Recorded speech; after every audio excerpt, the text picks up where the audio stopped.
Okay, we need to talk about the rate law. The rate law, once we get it, is going to be really handy. It's getting there is going to be a little bit tricky, and we're going to start with some background math that is hopefully will make some sense. But we know that reactions happen. We know that we can measure the rates. We can manipulate the rates, and we also know that.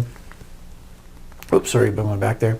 That rate depends on concentration. So as we start putting those pieces together, we're going to come up with a rate law. And the rate law is going to be the relationship. So instead of saying, I know that if I increase the concentration, I will increase the rate law helps us to say, by how much? If I double the concentration, do I double the rate? Does the rate go up by a little bit? Does it go up by a lot? So that's what the rate law is going to do for us. There are, however, some problems. One is it must be determined experimentally. So we will always be working with a big block of data trying to figure that out. I'll give you sort of a stripped down table most of the times with final results, but we will actually, for ourselves a couple of times, start from scratch. And the balancing coefficients are going to be meaningless. That's really important.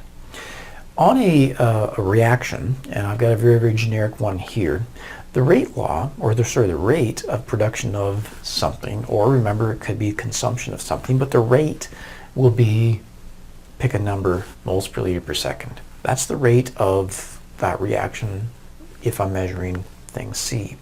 The rate law is going to look like this, where that rate, the number, is some constant, K, we'll define that better in a moment, times the concentration of A to some exponent, concentration of B to some exponent.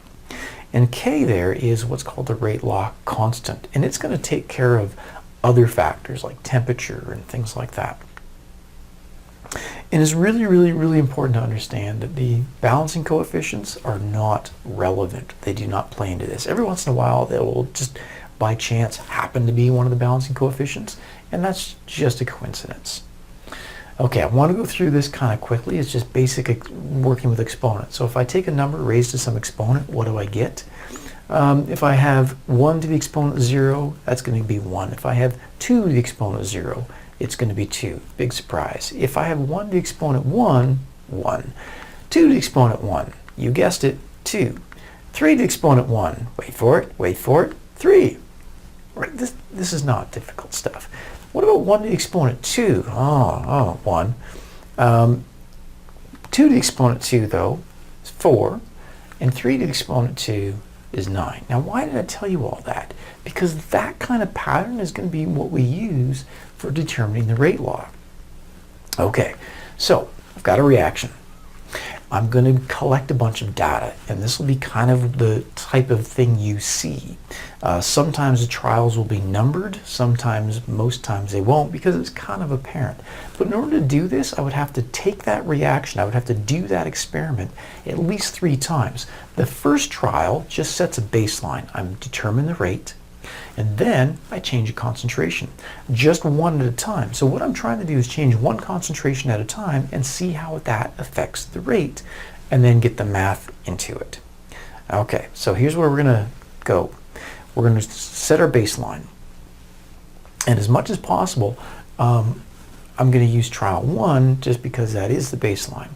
If I look at trial number 2, then what happened is I doubled the concentration of the BrO3, the bromate ion. In other words, that went from, let's call it my baseline as 1 to 2. Okay, I doubled it. It went to times 2. But my rate changed by more than times 2. Then, if I look at trial 1, my baseline, compared to trial 3, I kept the bromate, BrO3, I kept that constant, and I changed the concentration of the bisulfite, HSO3, 1 minus.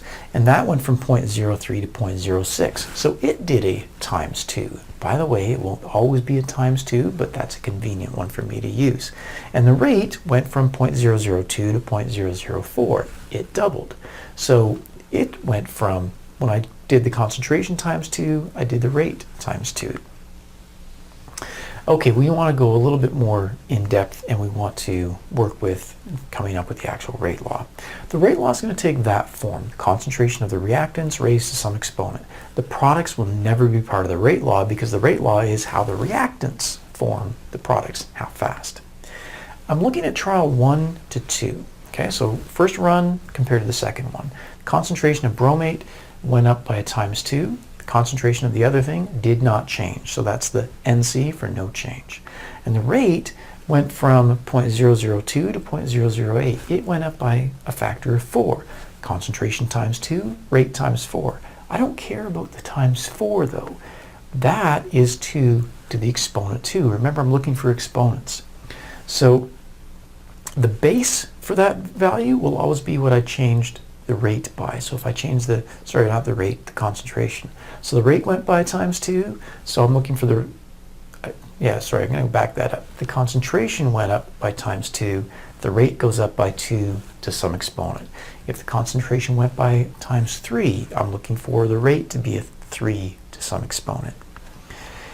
So that, once I have the exponent, that goes into my rate law expression, and then I look at the other one, which in this case was trial 1 and trial 3. It won't always be 1, 2, 1, 3, 1, 4. It could be 1, 2, 2, 3, 3, 4, something like that, but I'm trying to keep one thing changing at a time. But anyhow, in this case, trial 1 to trial 3, there was no change in the concentration of bromate, which means I don't have to try and juggle too many things. And the other concentration was a ×2. And the rate, if you recall, also was a ×2. Now I'm not looking for the 2. I'm looking for the exponent on the concentration change that will give me the rate change. In this case, exponent of 1. So now my rate law is almost complete, but I have the exponents. I know how the concentrations of reactants are going to affect the rate. What's left? That rate law constant. So what I'm going to do is I'm going to take my rate law as I know it. I'm going to use trial 1. I could use any of the trials. I almost always pick trial 1 because it's right there. And I'm going to feed in the numbers that I have. So I have the rate. I have the concentrations for both reactants. I also now know the exponents. So I put that in.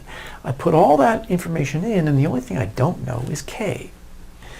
So, two things that I'm not quite done with. One, I don't have the answer. We'll take care of that. Two, I need units for K.